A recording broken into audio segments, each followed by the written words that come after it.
pense que Dieu a un message en fait particulier au travers de son serviteur. Je voudrais tout simplement te demander ce matin de prêter l'oreille à la parole que le Seigneur lui a donnée pour toi, pour nous. Amen. Alors, avant, n'est-ce pas, d'inviter, avant de faire venir notre invité, je vais peut-être laisser le soin après de vous expliquer parce qu'il y aura des brochures qui seront gratuites juste en arrière. C'est pour l'Église persécutée, donc ensemble avec nos frères et sœurs persécutés à travers le monde. Il y a aussi un bracelet qui est gratuit. Donc, juste pour nous rappeler à chaque fois que nous devons prier pour l'Église persécutée, pour nos frères, pour nos bien-aimés qui se trouvent ailleurs dans le monde, qui sont persécutés. Alors, quand on parle de la persécution, nous en avons suivi. Je vous ai expliqué, je vous ai raconté mon histoire, mais je ne vous ai pas tout raconté mon histoire, parce que sous d'autres cieux, la persécution est vraiment sévère. Comme on dit sévère, ce n'est pas la persécution au Québec, non. Quand on dit persécution ailleurs, c'est vraiment au prix même de ta vie. Et nous avons donc besoin de prier pour nos bien-aimés. Donc ce bracelet, c'est juste pour nous rappeler qu'à chaque fois, nous devons prier pour nos bien-aimés qui sont persécutés. Amen. Et je pense que le pasteur va aussi nous présenter un CD et un livre qui sera à vendre. Amen. Donc il sera important, n'est-ce pas, de se procurer. Il va nous expliquer c'est quoi le titre du livre, le CD, c'est quoi, il va nous expliquer cela tantôt. Amen.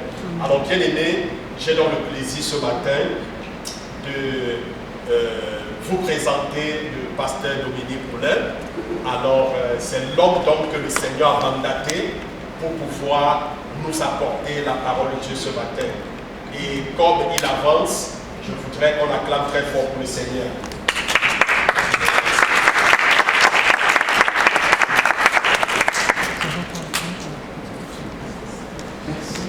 Bonjour à tous.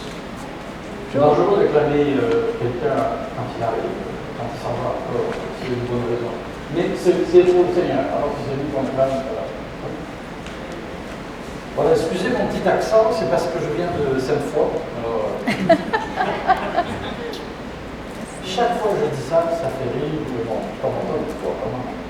En fait, je suis français d'origine, personne n'est parfait. Et ma femme est américaine, vous vous rendez compte, quel mélange. Mais ça fait 20 ans qu'on a la joie d'être des Québécois par adoption et des Canadiens par passeport. Donc, on est privilégiés. Merci beaucoup pour la confiance et pour l'accueil. Et ah oui, je me laisse bichonner là, parce que c'est compliqué sur la technique. Mes excuses à ceux que je n'ai pas salué tout à l'heure personnellement parce que c'était un petit peu bousculé avec la Voilà, alors malheureusement je suis venu tout seul, malheureusement pour vous et pour moi, parce que ma moitié souvent m'accompagne aujourd'hui, non, pas venu. On est quasi inséparables. Et je suis plus sage quand elle est là.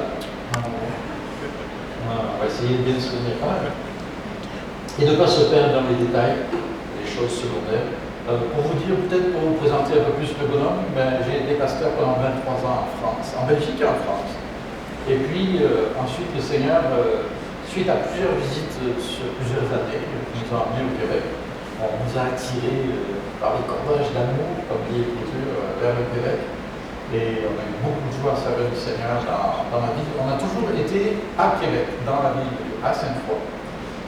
Donc j'ai été pasteur pendant 6 ans, l'église Viabonat, Sainte-Foy.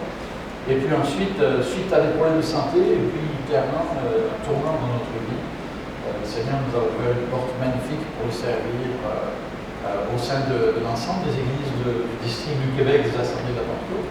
Donc pour la communication, la traduction, mais aussi pour encourager les églises dans les régions éloignées qui étaient parfois sans pasteur. Et donc on a beaucoup navigué. J'ai des amis, des collègues qui me disent « Oh, tu connais le Québec mieux que nous ». Est-ce que je suis fier quand on dit ça? C'est pas bon d'être trop fier, mais un petit peu, pardon. La Gaspésie, donc elle est très souvent à Gaspé, Saint-Améron, etc. On était à Saint-Georges aussi, on est passé tout près de chez vous sans le savoir. Et puis à Montmagny, chez mon cher ami pasteur François, qui ensuite a parlé avec sa Corneille, d'où ma présence ce matin. Ça c'est un résumé. Et pour dire aussi que oui, Dieu est fidèle et bon. Je ne devrais pas être ici. J'ai quand même failli mourir plusieurs fois là, ces 15 dernières années avec des problèmes cardiaques successifs qui me valent d'avoir 7 tuteurs, un quadruple pontage et un pacemaker. Donc j'ai le kit complet. Je tiens debout tout seul en fait. Même quand je dors, je pourrais avec toute la... Mais très sérieusement, je suis infiniment reconnaissant au Seigneur et au docteur. La science a fait des progrès tellement extraordinaires. Et de pouvoir être bien, parce que ça va bien, merci. Jusque-là, ça va bien. Je ne touche pas du bois, c'est pas du tout ça. Voilà. Dans la grâce de Dieu, on n'a pas besoin de toucher du bois. Mais voilà, ma petite histoire un petit peu.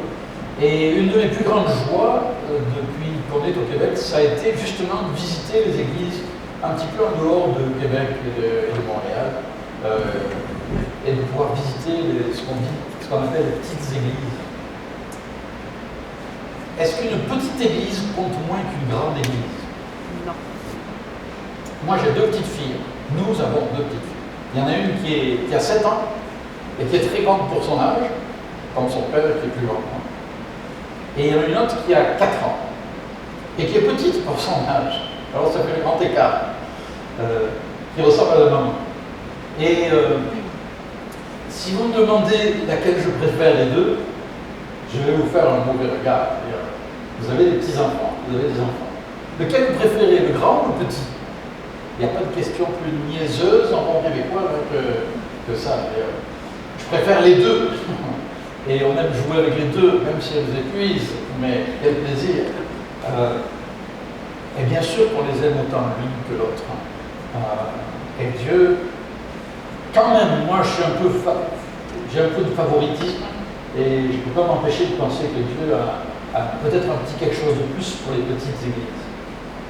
Parce qu'il sait qu'on ne peut pas faire semblant. Hein. On n'a pas toujours toute la technologie ou tout le waouh, les grandes chorales et puis les grands orchestres quand vous avez une bonne équipe de pouvoir.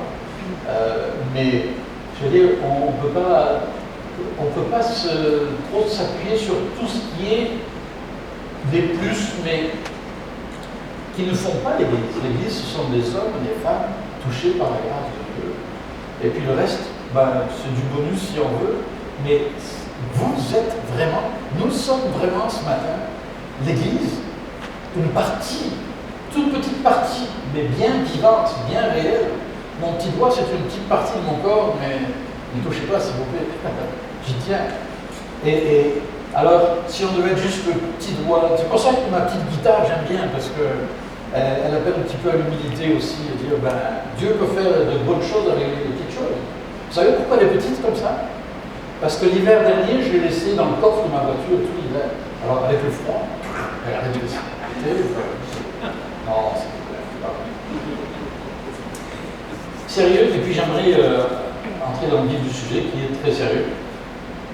Pour vous dire qu'effectivement, j'ai un CD avec des chants que j'ai composés, travaillés à ma manière un petit peu depuis les quelques dernières années. Et puis, il y a quelques livres que j'ai écrits pour mon épouse, et chacun est à $10. Bon, donc ça c'est avant, désolé. Mais effectivement, merci pasteur de vous avoir signalé. Le petit bracelet, c'est pasteur François qui a trouvé ça, et c'est assez génial. C'est tout simplement un petit bracelet qu'on peut mettre autour du poignet. Un pense bête un petit peu, pour nous rappeler de penser. Il y a d'autres façons de le faire, hein, mais ça en est une bonne, mais c'est un cadeau. Et puis, il y a une petite feuille de notes. Ça, c'est un peu un guide de prière pour l'église persécutée que vous pouvez mettre dans votre église. Ça vous est offert, bien sûr. Et j'aimerais vraiment vous encourager à le prendre tout à l'heure, parce que je veux être sûr que tout le monde en est un. Et un petit peu un rappel de ce que je vais partager maintenant. Voilà. Est-ce qu'il y a une question jusque-là? Est-ce que je suis toujours aussi bavard? J'espère que non. Vous avez une autre question? N'hésitez pas. Si je n'ai pas la réponse, je vous le dirai. Non? En particulier. Alors encore merci. Ma seule déception, comme je l'ai dit tout à l'heure, c'est que moi j'ai vu le coin là-bas, je dis je vais commander 2 croissants et un chocolat chaud. Et puis non, c'était fermé. C'est dommage. Et vous avez un local magnifique et Dieu ne se trompe pas. Quand il nous donne des outils, c'est qu'il a un plan. Amen. C'est qu'il a un plan d'avenir. Dieu n'est pas enfermé dans le passé. Amen. Alors nous non plus. On veut avancer, on est reconnaissant pour le passé, mais Dieu n'a pas dit son dernier mot. Et j'étais frappé en conduisant depuis Québec de voir tous les petits villages, on n'imagine pas, quand on vient de la ville, on a l'impression qu'on va au milieu de... Pardon, je veux dire, on s'éloigne des grands centres, mais ça m'impressionne de voir une enfilade de l'amour, le village, il y a du monde, vous le savez mieux que moi, et Dieu n'a pas dit son dernier mot. C'est sûr qu'il veut bénir votre témoignage et faire une œuvre renouvelée dans ce lieu. C'est sûr. C'est écrit d'avance. Amen. Oh, c'était timide, hein, pour la Oh, excusez-moi. Elle est petite, mais quand elle est branchée, elle fait autant de bruit qu'une grosse. Et nous, quand on est branché sur le Seigneur, on peut faire aussi plein de choses, qu'on soit petit ou pas. Sur une note plus grave,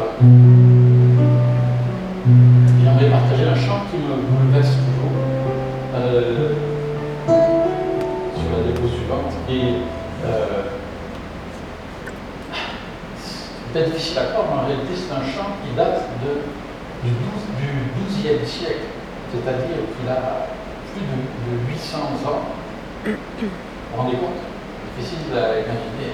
Et j'ai une mélodie qui est un témoignage du peuple Qatar. Je ne sais pas si vous avez déjà entendu parler des Qatar. Les Qatar étaient des croyants dans le sud de l'Europe et de la France en particulier, à une époque où la religion traditionnelle contrôlait tout, même le roi.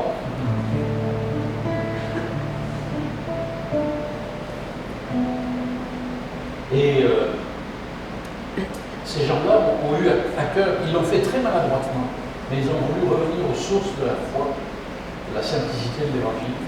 Leur doctrine était boiteuse. Ils croyaient des choses un petit peu étranges, quand même, il faut le dire, apparemment, de ce qu'on en sait, parce qu'on ne sait pas grand-chose. Ça remonte loin.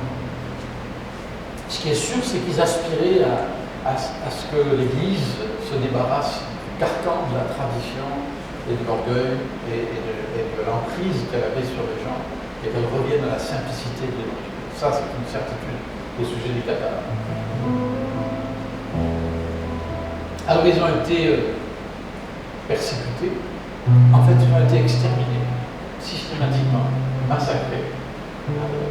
Et ça a été une des pages les plus sombres de l'histoire de France et les plus négligées, les plus oubliées. En réalité, les autorités de l'époque ont pris soin d'enlever toute trace. Il y a très peu de traces de cette population. Quand on parle de persécution, et il est resté cette mélodie avec des paroles que j'ai adaptées, mais qui j'espère pourront rejoindre votre cœur ce matin comme elle parle.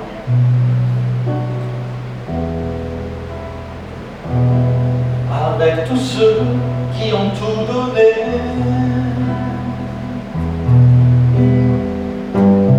les yeux fixés sur l'éternité,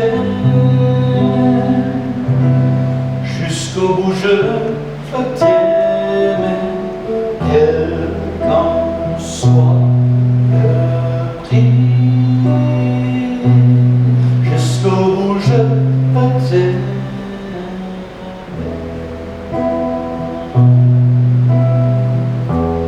Vienne l'épreuve au jour du malheur, bientôt tu sécheras tous nos pleurs, jusqu'au bout je veux t'aimer, quel qu'en soit le prix, jusqu'au bout je veux t'aimer.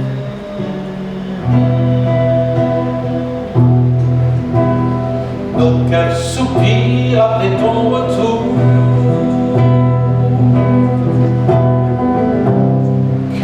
vienne enfin ce glorieux jour. Jusqu'au bout je veux t'aimer, quel qu'en soit le prix. Jusqu'au bout je veux t'aimer.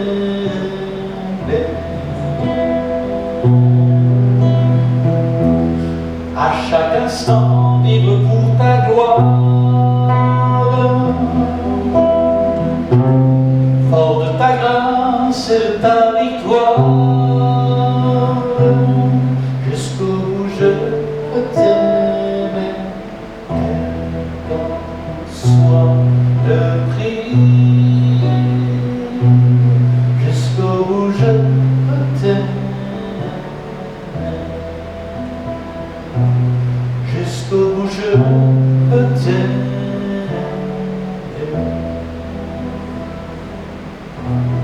Oui Seigneur, que nous puissions dire à notre tour, jusqu'au bout je veux t'aimer, quelles que soient les conséquences, quelles que soient les circonstances, qu'on puisse réellement rester fermement attaché à toi et à ta grâce, comme tant d'autres l'ont fait avant. Amen. Amen. Diapo suivant, s'il vous plaît. Le thème, chaque année, des centaines, peut-être des milliers d'églises dans le monde se rallient avec cette pensée de la prière pour l'église persécutée. Peu importe quel dimanche c'est, mais c'est en général le moment. Très franchement, si vous voulez mon avis, je vous le donne. Je pense que c'est toute l'année qu'on devrait penser à l'église persécutée. On va voir pourquoi dans un instant. Mais donc ce matin, ce n'est pas juste nous comme ça qui parlons de ce sujet, et ce n'est pas une conférence sur les chrétiens persécutés, c'est un peu d'information, mais c'est surtout pour nous replacer devant cette réalité. Vous savez que le peuple juif a toujours été persécuté dans le passé, on le voit dans l'Ancien Testament, on le voit dans l'histoire tout court, de manière tragique et dramatique. Jésus et les apôtres l'ont été aussi en leur temps. En fait, l'Église primitive, si on lit les Actes des Apôtres, est née et a grandi dans la persécution. La Bible nous est parvenue à travers la persécution. Des gens ont été et sont persécutés pour avoir diffusé, propagé, imprimé et distribué des Bibles dans le monde. Des gens sont allés en prison, et ça arrive encore bien sûr, pour avoir introduit en nombre des Bibles dans des pays où cela était interdit, pour toutes sortes de fausses raisons, ou de vraies mauvaises raisons. La persécution est une réalité omniprésente dans l'histoire de l'Église. Pas seulement, il y a bien des peuples non chrétiens qui eux aussi sont persécutés. Mais ce matin, on pense à nos frères et sœurs persécutés à cause de leur foi. Les deux diapos suivantes, c'est le texte qu'on va lire ensemble dans 2 Corinthiens, chapitre 4. Et au verset 5, je garde ma guitare parce qu'il y a deux autres chants que j'aimerais partager avec vous, mais on veut avoir notre focus fixé sur la parole, parce que c'est tout ce qui reste. C'est notre dénominateur commun avec tous les chrétiens du monde d'aujourd'hui, d'hier et de demain. C'est la Bible, la parole de Dieu. C'est important de réaliser ça aussi. C'est notre point d'ancrage, c'est notre fondation. 2 Corinthiens chapitre 4, verset 5. Nous ne nous prêchons pas nous-mêmes. C'est Jésus-Christ le Seigneur que nous prêchons, et nous déclarons vos serviteurs à cause de Jésus. Mon frère, tout à l'heure, m'a généreusement présenté en disant qu'on avait le privilège de recevoir, c'est très fraternel tout ça. Mais quand j'entends tout ça, je bouffe, oui, bon, privilège. Le privilège, c'est d'être ensemble réunis au nom de Jésus-Christ. Mais merci pour les égards. Pour moi, c'est un privilège de vous rencontrer. J'ai, à travers les années de voyage un petit peu à travers le Québec, c'est une chose que je retiens, et je le dis souvent quand je vais visiter des églises en France, par exemple. J'aime dire que, pour moi, une des choses qui m'impressionne le plus au Québec, c'est la fidélité des croyants. Ce sont des hommes et des femmes comme vous, et des jeunes comme vous, qui, dans des contextes où ce n'est pas toujours aussi évident ou attrayant ou je ne sais quoi, parce que, encore une fois, il y a moins de... Pardon, j'allais dire, il y a moins de fioritures, eh bien, je me rappelle d'être allé dans des petits groupes à Chandler, en Gaspésie, où il y a des petits groupes de croyants qui se réunissent comme ils peuvent de temps en temps, loin de Gaspé, loin des églises et tout ça, alors l'hiver. Voilà. Et j'avais été invité à y aller, me joindre à eux, partager la parole, et j'étais très honoré, tout ça. Puis quand je suis arrivé là, je me suis dit, ben, ils vont être contents, ils ont un pasteur qui est là et tout ça. Wow. Mais j'étais content d'avoir un frère qui était là avec eux, pour passer un moment dans la présence de Dieu. Et il se trouvait que j'étais pasteur, mais bon, ça les a pas impressionnés, à juste titre.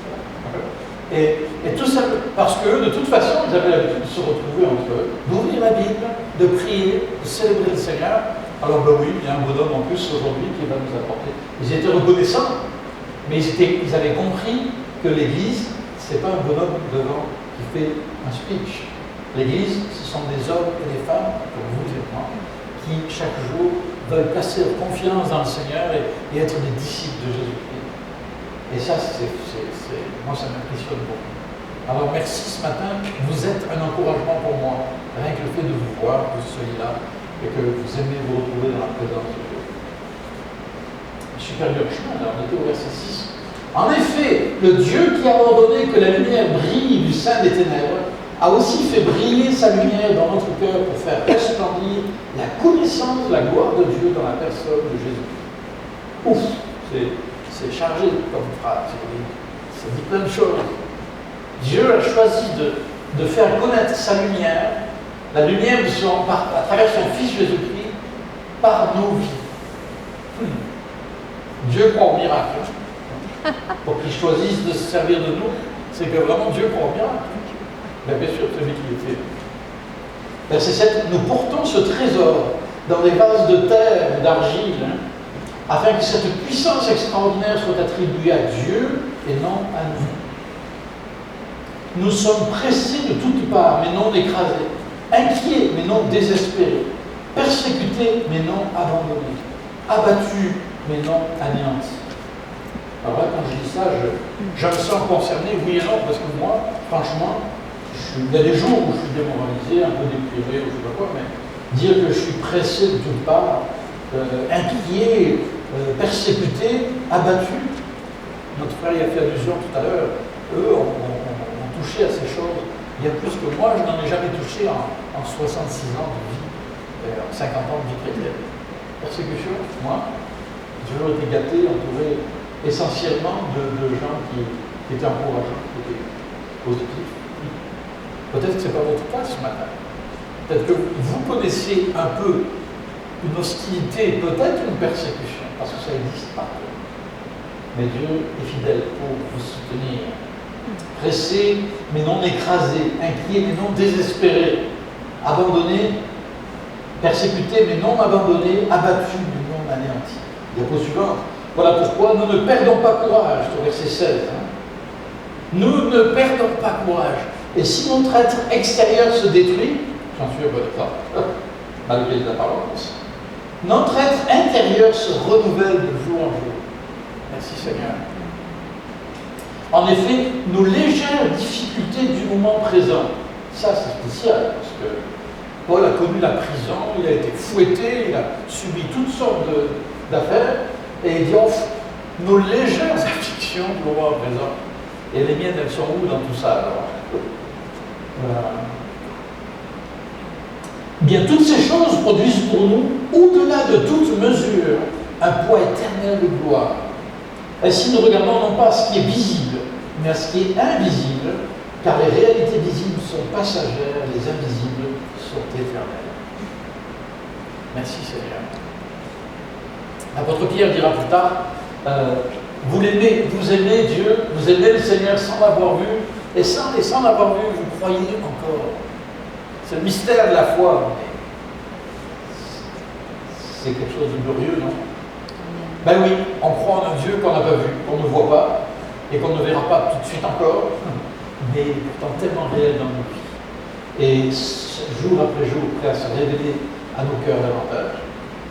Il y aurait bien des témoignages sur la diapo suivante, vous verrez quelques visages de personnes qui ont Ils savent ce que c'est que la persécution. Ah ben du coup ça va marcher. Ah oui, c'est la fameuse vidéo. Ah ben, ouais, tout à fait. Ça, on avait une vidéo, mais c'était compliqué, alors on va passer outre. En fait, c'est le témoignage en particulier d'une dame qui s'appelle Kirti, en Inde, qui, suite à une grave maladie, a été guérie miraculeusement. Dieu agit souvent comme ça dans les pays qui n'ont pas ou peu accès à l'évangile. Et quand les gens ont découvert qu'elle était reconnaissante au Seigneur Jésus-Christ pour l'avoir guérie, etc., elle a été convoquée par les anciens du village pour menacer. Une foule hostile a fait irruption dans sa maison en pleine nuit et a battu, frappé les gens qui s'y trouvaient. Ils ont brûlé la Bible de cette Kirti devant elle, saccagé sa maison, volé tout ce qu'ils pouvaient. Elle a été gravement blessée au dos, hospitalisée. On a cessé de lui parler, ainsi qu'à son mari, et on leur a refusé d'utiliser le puits du village. On leur coupe les vies, ça revient à ça. Et comme ils ont recommencé à se réunir avec d'autres chrétiens, alors on a arrêté son mari, qui a fini par être tué. On a empêché sa femme de l'enterrer dans le cimetière du village. Elle a dû aller l'enterrer à l'extérieur, au milieu de nulle part.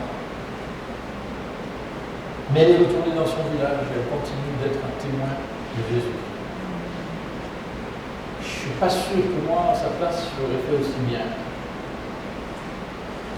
Un autre s'appelle Madhira Kotireli, un Indien à qui un pasteur qui l'avait amené à la foi lui a offert un vélo avec dessus des haut-parleurs et un truc de cassette là. Et il allait de village en village comme ça, et puis l'enregistrement jouait la lecture de quelques versets bibliques et puis un chant. Et puis il partait, il allait ailleurs, il continuait. Il a fait ça pendant des années, jusqu'à ce qu'il soit roué de coups, hospitalisé, jusqu'à ce qu'il se remette, et jusqu'à ce qu'il reprenne son vélo et ses cassettes pour continuer d'aller évangéliser les villages. Certains diront que c'est du fanatisme, mais dans le contexte, on dira plutôt que c'est de la fidélité et un engagement à toute épreuve. Et puis le couple, vous voyez à droite, Ava et Marduk, qui sont iraniens, à cause de l'engagement de leur foi, cet homme a été emprisonné plusieurs fois. Ils ont perdu leur maison, leurs biens, leurs revenus. Ils sont sous surveillance constante. Mais cette femme dit, quand mon mari était en prison, j'ai vécu beaucoup d'expériences intimes et très fortes avec lui. Et j'en ai retenu de nombreuses leçons. J'ai appris que Dieu était là avec moi dans le feu. Je sais que nous sommes dans sa main et que personne ne peut nous arracher à lui. Je suis plus que jamais prête et disposée à faire la volonté de Dieu. Seigneur, ta grâce. Ça vous arrivait de vous dire, si moi j'étais persécuté, comment je réagirais? Mais si vous voulez mon humble avis, j'en ferai ce que vous voudrez.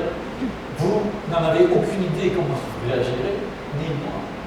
Mais ce qui est certain, c'est que Dieu, ça c'est important, nous donne toujours toute la grâce qu'il faut au moment opportun.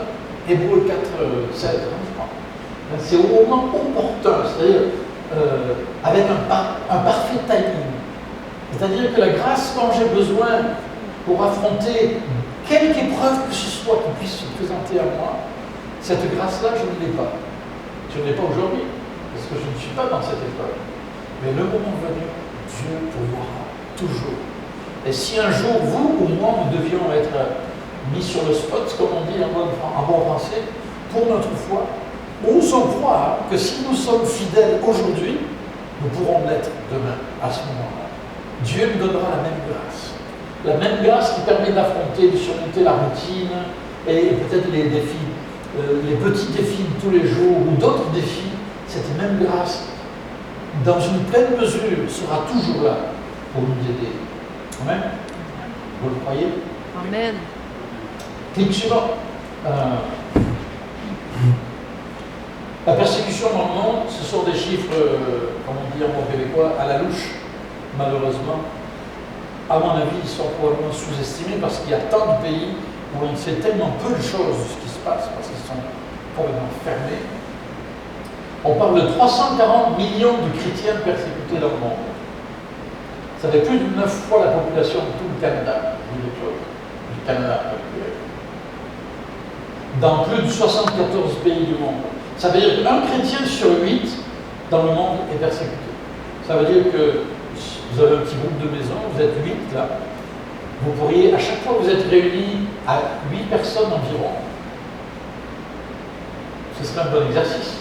On pourrait demander à une personne de se lever dans ce groupe et dire, Seigneur, à travers cette personne, on veut prier, on veut penser à ceux qui sont persécutés dans le monde, nos frères et sœurs, qui vont à une petite réunion pour ouvrir la Bible et prier au péril de leur liberté, qui risquent de perdre leur job à cause de ça, ou de se faire montrer du doigt à l'école ou à l'université, et que sais-je encore.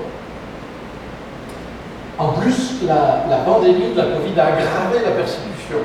Il y a des pays, beaucoup de pays, où beaucoup d'aides ont été apportées, et ça a été une occasion de discriminer, de mettre à l'écart, de tenir à l'écart des chrétiens, parfois aussi des musulmans, d'autres minorités, mais le plus souvent des chrétiens. On estime que 75% des populations persécutées dans le monde sont des chrétiens. Ça, c'est une réalité, c'est une dure réalité. Clic suivant. Deux types de persécution, et je trouve que cette image est très parlante. On dit qu'il y a deux types de persécution. Il y a ce qu'on appelle la persécution marteau et la persécution étau. Marteau, c'est-à-dire la violence, assassinat, kidnapping, mariage forcé, agression, destruction de biens, etc., torture. Ça existe, ça a toujours existé. Et c'est souvent passé sous silence. Et puis il y a la persécution étau, c'est-à-dire, tout doucement, des restrictions, oppressions, rejet, déni des droits, exclusion, des procès injustes.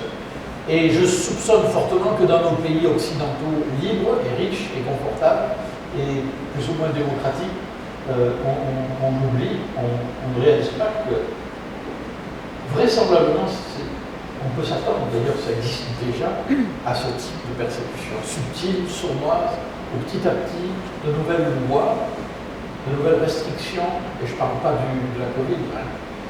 Quand j'ai entendu l'autre jour quelqu'un qui disait oui, le masque, les restrictions, on nous persécute.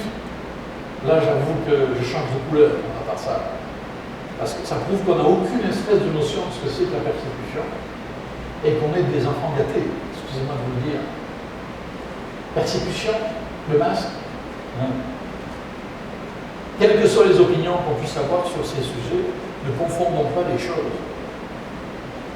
Ne confondons pas les choses. Pas plus que quelqu'un qui harcèle sa famille en lui parlant toujours de la foi. Oui, mais tu devrais lire la Bible, ça te ferait du bien. Et puis il faut prier avant le repas, que tu sois croyant ou non. On impose des choses comme ça. Et on s'étonne que ces personnes-là, après, réagissent quelquefois violemment, verbalement ou autre. Ça, c'est pas la persécution. C'est la juste conséquence de notre bêtise. D'accord ? D'un manque de sagesse, d'un manque de jugeote. Dieu nous appelle à avoir un esprit de sagesse, de maîtrise de soi. Bien sûr qu'on veut être des témoins vivants devant nos familles, nos amis, mais on ne peut pas être des gens bigots et cassent les pieds du monde. C'est pas comme ça qu'on les a mis au Seigneur. Il y a une expression qu'on emploie en France, je ne sais plus si on le dit au Québec, dit on n'attrape pas des mouches avec du vinaigre. Là, c'est ça. On ne cherche pas à attraper les mouches, mais je veux dire, c'est une image. Dit suivant. Certitude concernant la persécution. Un théologien, pasteur que j'apprécie beaucoup, John Stott, a écrit « La persécution, c'est la confrontation entre deux systèmes de valeurs irréconciliables. Le monde et le royaume de Dieu sont deux systèmes de valeurs irréconciliables. Il y aura toujours des choses qui seront impossibles à concilier. Et donc toujours une tension. La persécution a toujours accompagné les chrétiens de tous les siècles. Tous les chrétiens ne sont pas persécutés, mais il y a toujours eu des chrétiens persécutés. Il ne faut pas confondre les contraintes qui peuvent nous être imposées avec la persécution, on l'a dit. Ne pas dire trop vite, oh mais s'il y avait une bonne persécution, les gens viendraient au Seigneur. Ça aussi, allez demander à notre frère Corneille ce qu'il en pense, et à d'autres, je ne sais pas ce que tu en penses, je peux vous parler. Mais franchement, ça prouve qu'on ne sait pas trop, on ne peut pas dire, oh, une bonne persécution. C'est terrible la persécution, c'est grave, c'est sérieux, c'est dramatique. Et que Dieu nous garde d'attendre qu'il y ait une persécution pour être des chrétiens engagés et fidèles, parce que Alors nous devons être solidaires de tous ceux qui tous les jours souffrent pour leur foi. J'ai adopté pour ma part, je vais revenir sur ça, c'est ça, qui tue pas. Parce que je suis bien bavard pour avancer. Notre attitude face à la persécution, ben, il ne faut pas s'en étonner d'abord. L'Écriture dit, tous ceux qui veulent vivre pieusement Jésus-Christ seront persécutés. Ça peut vous arriver aussi, et à moi aussi. Ne pas s'en alarmer. Jésus a dit, vous aurez à souffrir dans le monde, mais prenez courage. Moi, j'ai vaincu le monde. Un enfant peut faire face à la moquerie à l'école parce qu'il dit qu'il lit la Bible, par exemple, ou qu'il chante un petit chant chrétien. Et les autres, des copains, là, vont se moquer de lui. Ça, c'est pas de la persécution, mais ça donne une petite idée de ce que ça peut devenir si ça prend des proportions. Mais Jésus a dit, j'ai vaincu le monde, prenez courage. Ne pas se résigner. Souvenez-vous des prisonniers comme si vous étiez vous-même prisonniers de ceux qui sont maltraités. Ne pas s'y habituer non plus. Quelquefois, ben oui, c'est comme ça, il y a des chrétiens persécutés. Seigneur, aide-nous, on ne va pas nous y habituer. Et clic suivant, par exemple. 10 pays où la persécution sévit le plus dans le monde. Alors ils sont dans l'ordre décroissant, mais malheureusement la liste est bien plus longue que 10 pays. On parle de 75.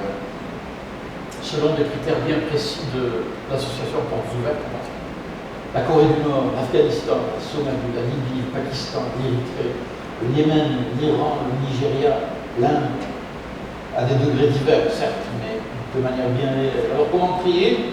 Culturant, que Dieu puisse fortifier, encourager et renouveler nos frères et sœurs, leurs familles, les enfants, les jeunes, les églises. Que Dieu touche le cœur des persécuteurs et des dirigeants des pays concernés.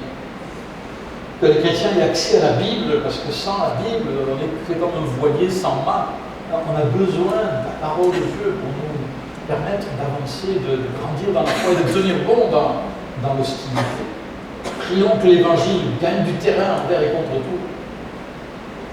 Et que Dieu bénisse aussi tous ceux qui sont persécutés, même s'ils ne sont pas chrétiens, pour toutes sortes d'autres raisons.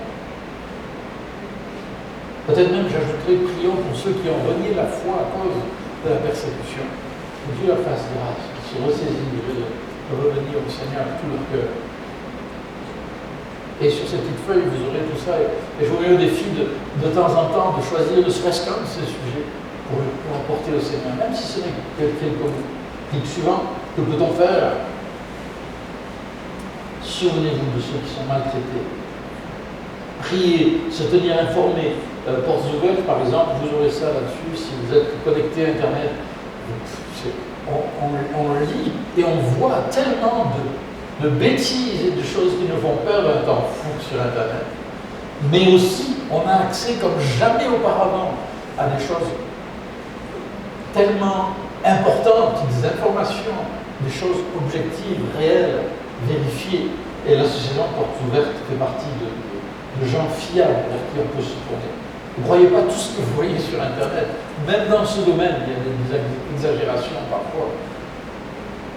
Et si chaque fois qu'on prenait le repas du Seigneur ensemble, on essayait de se souvenir, on le fait en communion avec des gens qui sont en prison ou qui se cachent pour prendre le pain et la coupe, ou qui le font au risque de perdre, d'être surpris en train de le faire et emprisonné. Moi, en tout cas, je me suis fixé ce but. Chaque fois que je prends le repas du Seigneur dans mon église, d'en faire une habitude, instinctivement, de penser à ceux qui sont persécutés, et pas juste une fois par an, de grâce. Portes Ouvertes, vous pourrez aussi vous abonner et recevoir régulièrement des nouvelles pour pouvoir mieux prier et aller un petit peu plus loin. Alors, très rapidement, les deux diapositives suivantes, vous aurez ça sur la feuille, donc c'est différents sites où on peut avoir des renseignements. Sinon, harcelez votre pasteur et vous trouverez des informations. Harcelez, parlez. Les diapos suivantes, c'est une idée très pratique que vous trouvez aussi chez Portes Ouvertes. Je trouve ça extraordinaire. C'est d'organiser un repas. Alors, ils vous proposent même des recettes, faire un repas comme en Inde. Et l'idée, c'est qu'il y a des sujets, des témoignages et des sujets de prière qui peuvent être partagés en petits groupes dans une maison ou autour d'un barbecue au mois de juillet. Ça, c'est vraiment top. Voilà. Et puis, on revient à la parole. Ce texte magnifique d'Ésaïe, quelle promesse pour tous ceux qui souffrent. Ésaïe 43, verset 1 à 3, où le prophète dit, en fait c'est Dieu qui dit par la bouche du prophète, n'ayez pas peur. Peut-être que vous n'êtes pas persécuté, mais vous avez une situation qui vous fait peur ce matin. On a tous l'occasion d'avoir peur, oui ou non? Pour nos enfants, pour nous-mêmes, pour d'autres choses, pour notre travail, pour notre santé, pour un résultat d'un examen médical. N'ayez pas peur, dit Dieu. C'est Dieu qui le dit. Et il le dit plutôt 100 fois qu'une dans sa parole. Car je t'ai racheté. Si tu as donné ta vie à Christ et que Jésus-Christ est ton sauveur et ton Seigneur, il t'a racheté. Tu es racheté.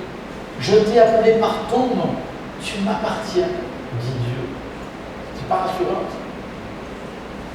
Si tu traverses de l'eau, je serai moi-même avec toi. En venant ici ce matin, j'ai longé la rivière. Je sais à quoi elle peut ressembler au mois de mars, avril, quelquefois. Et on voit les maisons, on voit celles qui sont bien élevées, bien en hauteur. Peut-être c'était la vôtre, je ne sais pas. On dit il y a intérêt à être bien élevé au-dessus de l'eau, parce que quand c'est la débâcle, ça peut être vraiment la débâcle.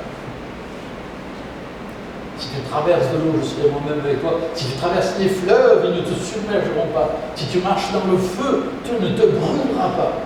Et la flamme ne te fera pas de mal. En effet, je suis l'Éternel, ton Dieu, le Saint d'Israël, et le Dieu de Jésus-Christ, ton Sauveur. Et j'aime voir dans ces trois, rassurez-vous, ce n'est pas le début d'une prédication, mais j'aime voir dans ces trois notions ici, un petit peu le reflet de notre vie. Si tu traverses de l'eau, ça me fait penser aux soucis de la vie de tous les jours, qui sont communs à tous les hommes. Vous savez, un petit bobo, et puis des petits problèmes, et puis les tracas de la vie quotidienne. On traverse de l'eau, et des fois c'est pas agréable, ça glisse un peu, et puis c'est froid, et puis on n'aime pas ça. Si tu traverses de l'eau, si tu as des problèmes, comme tout le monde, ton Dieu est avec toi. Oui ou non? Il l'a promis, et il le fait. Il est là. C'est pas Seigneur, au secours, descends du ciel. C'est une insulte à Dieu de dire Seigneur, descends. Il est descendu il y a 2000 ans en la personne de Jésus-Christ une fois pour toutes. Bien sûr qu'on veut qu'il vienne à nous, mais attendez, il est venu une fois pour toutes. Il a tout accompli à la croix. Deuxièmement, il a fait de nous le temple permanent de son Saint-Esprit qui réside en nous. Et nous, on est en train de lui dire Seigneur, viens descendre du bout de l'univers, là, ou je ne sais pas où.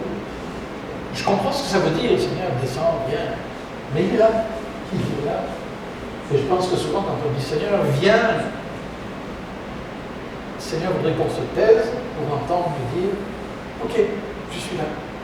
Il y a des fois où je dis Seigneur, sois présent. C'est une prière courante, Seigneur, sois présent au milieu de nous.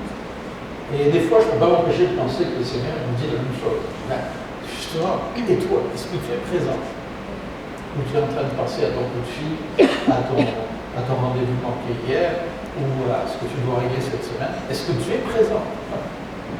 C'est une question pour toi. Si tu traverses les fleuves, ils ne te submergeront pas. Les fleuves, ça me fait penser, je vois le Saint-Laurent, là c'est autre chose. Hein.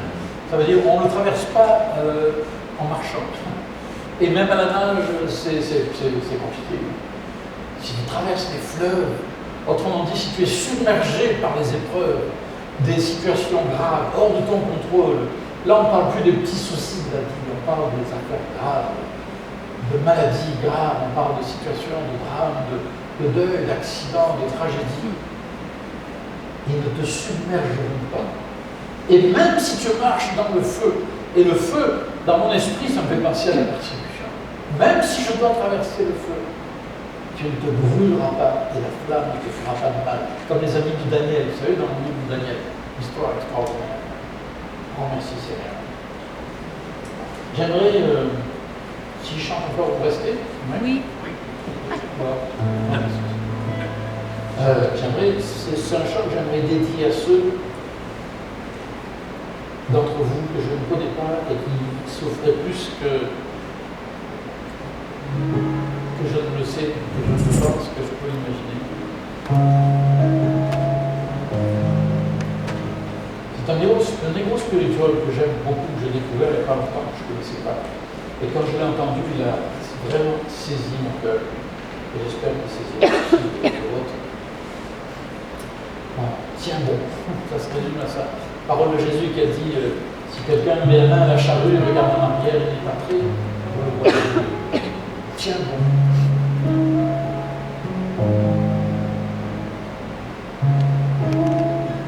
Quand le chemin est sombre et dur, quand tu te sens au pied du mur,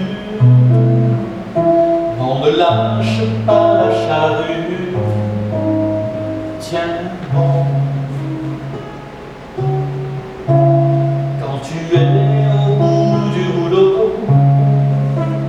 quand tu ne trouves plus les mots, on ne lâche pas la charrue, tiens bon. Tiens bon, tiens bon, ne lâche pas la charrue, tiens bon. Moïse, Abraham et Noé, et tant d'autres t'ont précédé, on ne lâche pas la charrue, tiens bon. Quand tu penses avoir tout essayé, quand tout semble s'effondrer, on ne lâche pas la charrue, tiens bon. Tiens bon.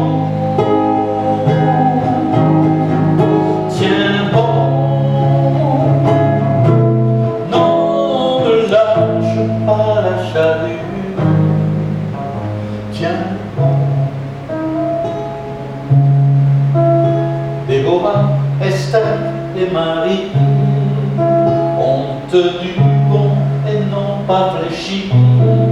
On ne lâche pas la charrue, tiens bon. Les yeux fixés sur l'horizon,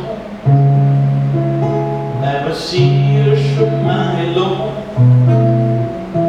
on ne lâche pas la charrue, tiens bon. Tiens bon, tiens bon, non, ne lâche pas la charrue, tiens bon, non, ne lâche pas la charrue, tiens bon, tiens bon. Tiens bon.